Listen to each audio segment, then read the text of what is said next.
Before the dawn of its empire, before its legions became legends, Rome knew fear, a profound, chilling fear that didn't rise from its own heart, but from across the sea, in the land we now call Tunisia. From the great city of Carthage, a name emerged that would haunt the dreams of senators and soldiers alike: Hannibal Barca. He wasn't just a general, he was a force of nature, a brilliant mind fueled by a sacred promise. As a boy, his father, Hamilcar, a veteran of wars against Rome, made him swear an oath over a sacrificial fire, never to be a friend of Rome. Hannibal lived by that vow. It became the very core of his being. In the year 218 BC, he set in motion a military campaign so audacious, so utterly insane, that it remains one of the most daring feats in all of history. With an army of over 90,000 men and, famously, 37 war elephants, he did the unthinkable. He marched them over the treacherous frozen peaks of the Alps to strike at Italy itself. Think about that for a moment. Crossing the Alps with a modern army is a challenge. Hannibal did it with elephants, through blizzards, over mountain passes where men and animals plummeted to their deaths. It was a journey of ice and agony. The Romans thought it was impossible. They were wrong. Hannibal didn't just survive the journey. He descended into Italy like an avenging storm. At the battles of Trebia, Lake Trasimene, and then the infamous Cannae, he faced Roman armies that were larger, better equipped, and fighting on home turf. And he annihilated them. He used tactics so brilliant, so revolutionary, that they are still studied in military academies today. Cannae. That name became a scar on the Roman soul. In a single horrifying day, over 50,000 Roman soldiers were killed or captured. It wasn't just a defeat, it was a butchery, the worst in Roman history. The Republic was on its knees, bleeding and broken. For 16 long years, Hannibal roamed the Italian peninsula, a phantom Rome couldn't catch, a nightmare they couldn't wake from. He was undefeated. The Senate was paralyzed with terror. The world held its breath, wondering if this was it. Was this the end of the mighty Roman Republic? But in the darkest hour, when all hope seemed lost, a new hero began to emerge from the shadows of despair. His name was Publius Cornelius Scipio. He was just a young officer, barely out of his teens when he fought at Cannae. He witnessed the massacre firsthand, survived the carnage, and saw the fear consuming his people. But unlike the others, he refused to surrender to it. While Rome's older, more experienced generals kept failing, throwing legion after legion into Hannibal's meat grinder, Scipio was dreaming. He envisioned a strategy so bold it bordered on madness. He realized you couldn't beat Hannibal in Italy. The only way to win was to change the game entirely, to take the war out of Italy and carry it back to Africa, to the very gates of Carthage. If Hannibal was Rome's nightmare, Scipio would become Carthage's. But he couldn't just sail to Africa. He was too young, too inexperienced in the eyes of the Senate. He had to prove himself, and the proving ground was Spain, a land burning with war. Carthage controlled it through 3 formidable generals, including Hannibal's own brothers, Hasdrubal and Mago. For years they had crushed every Roman force sent against them. They had even killed Scipio's own father and uncle in battle. For a Roman general, Spain was a death sentence. When the Senate looked for a new commander, no one wanted the job. The silence in the chamber was deafening, and then a figure stepped forward. It was the young Scipio, only 24 years old, far below the legal age for such a high command. His confidence was magnetic, his vision clear and unshakable. He looked at the anxious senators and said with a calm that defied his age, "If no one else will go, then I will go myself." In that moment, the legend of Scipio began. Rome, desperate for a savior, had found one in its most unlikely son. When Scipio landed in Spain, the odds were stacked against him. He faced 3 separate Carthaginian armies, each one larger than his own.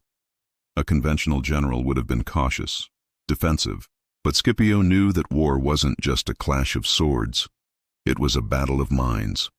His first move was pure genius, a stroke of lightning that stunned his enemies.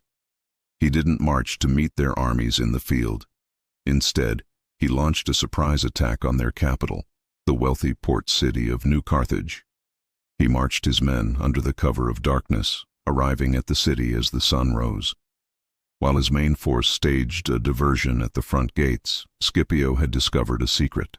He learned from local fishermen that a shallow lagoon protecting one side of the city became crossable on foot during low tide. As the tide receded, he led a hand-picked group of soldiers through the waist-deep water, reaching a section of the wall that was completely unguarded. No one believed an attack could come from the sea.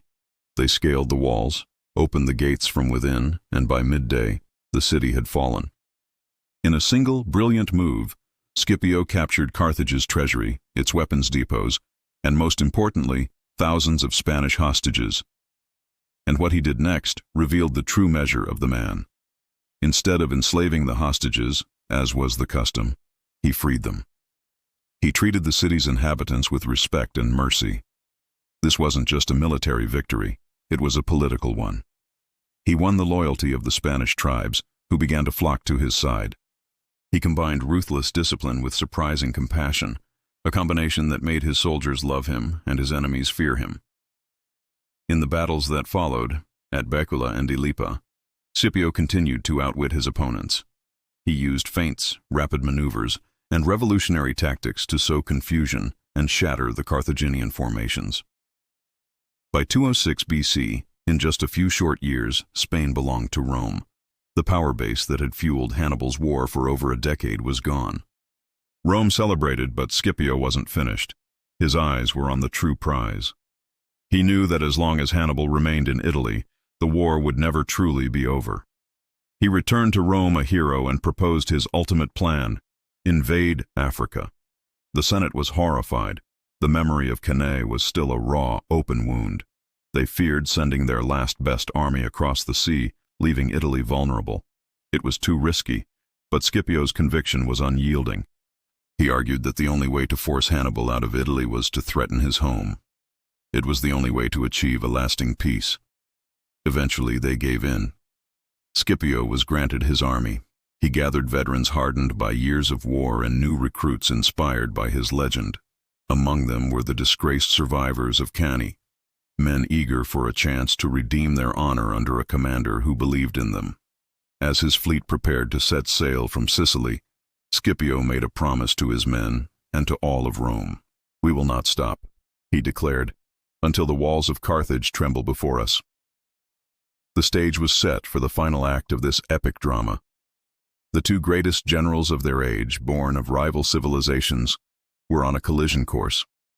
Scipio, the young Roman phoenix who rose from the ashes of defeat, and Hannibal, the aging Carthaginian lion who had never lost a major battle. Their destinies were about to converge on the soil of Africa, and the fate of the entire ancient world would be decided in a single climactic showdown. In the year 204 BC, the Mediterranean Sea ripples under the might of a Roman fleet, its sails billowing as it carves a path toward the African coast. At its helm is Scipio, a general who would later be known as Africanus. He's the man who transformed Rome's despair into a defiant promise of victory. As his ships make landfall near Utica, north of Carthage, Roman soldiers step onto the very soil from which Hannibal had launched his terrifying assault on Italy. The hunter has now become the hunted. Carthage, once the jewel of the Phoenician world, is gripped by fear. Its leaders, desperate, call for aid from Numidia, the kingdom of the legendary desert cavalry. King Syphax of Numidia answers, siding with Carthage. But not all Numidians are united. A rival prince, Massinissa, sees a different future. He admires Scipio's vision and defects to the Romans, bringing with him an elite cavalry force that will prove to be a game-changer. With Roman infantry and Numidian horsemen now united, Scipio begins his offensive. He's deep in enemy territory, far from home, yet his movements are surgically precise, each one a calculated and lethal blow. One night, under the cloak of darkness, Scipio launches one of the most audacious attacks in military history. He orchestrates a simultaneous ambush on two separate Carthaginian and Numidian camps, setting them ablaze. Flames leap into the African sky, sowing chaos and panic. The enemy soldiers, disoriented, run from the inferno straight into the waiting blades of Roman swords. The destruction is absolute. Thousands perish. The survivors whisper tales of the fire that consumed Africa's hope. Scipio's genius wasn't just brute force. It was psychological warfare. He understood that to win, you must not only destroy an army, but also break a nation's spirit. And slowly, methodically, he was shattering Carthage's will to fight. Shaken to their core, the Carthaginian council sends a desperate message to their greatest son, Hannibal Barca. For 16 long years, Hannibal has been fighting in Italy, isolated and cut off from support. But now the call from his homeland is one he cannot ignore. He boards a ship and sails back across the Mediterranean, a weary general returning to defend the land of his birth. The two titans who have defined this entire era are now on a collision course. When Hannibal arrives in Africa, he finds a nation on its knees. The once mighty Carthaginian Empire is a shadow of its former self, its armies decimated, its allies gone. But surrender is not in his nature. He will not go down without a fight. In the year 202 BC, the two armies converge on the plains near a small town called Zama, deep in what is now Tunisia. The entire ancient world holds its breath. On one side, Hannibal, the veteran who made Rome tremble. On the other, Scipio, the young general who meticulously studied every one of Hannibal's victories and is now ready to face his master. Legend tells us the two generals met before the battle. What they truly said is lost to time, but ancient historians recount Hannibal as solemn warning. I have seen the fortunes of nations change, young man. You will one day wish fortune had remained as kind to you as she is now. Scipio, with unwavering confidence, is said to have replied, "It is not fortune that guides me, but reason. And reason tells me that today Rome shall rise." And so they parted. Two generals, two empires, one battlefield. The fate of the ancient world was about to be decided, not in Rome, not in Carthage, but right here, on the soil of Africa. The dawn of 202 BC breaks over the plains of Zama. The air is still, the wind silent, as if the earth itself is holding its breath.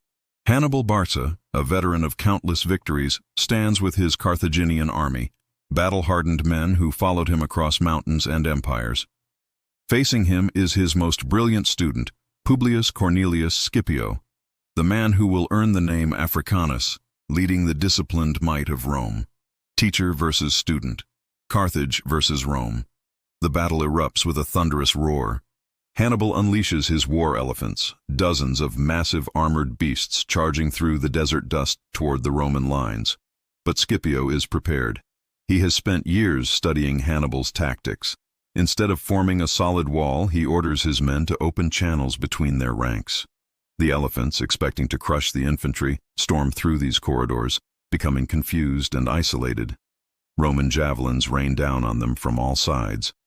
The very beasts that once decimated Roman legions in Italy now fall one by one. Next comes the clash of infantry. Hannibal's veterans, tempered by years of war in Italy, advance like a wall of steel. The two armies collide with a deafening crash. Shields slam, swords flash, and a cloud of dust rises to the heavens. The Carthaginians fight with desperate fury, for they are defending their homeland. But Scipio's soldiers are fighting for destiny. Every Roman strike is fueled by a single vision: that this battle will end the century-long war for supremacy. At the height of the chaos, Scipio plays his masterstroke. He had earlier sent Massinissa's Numidian cavalry to pursue the Carthaginian horsemen, and for hours they had vanished over the horizon. Now, just as Hannibal's infantry begins to push the Romans back, the Numidians reappear, sweeping in from behind. They crash into the Carthaginian rear like a desert storm.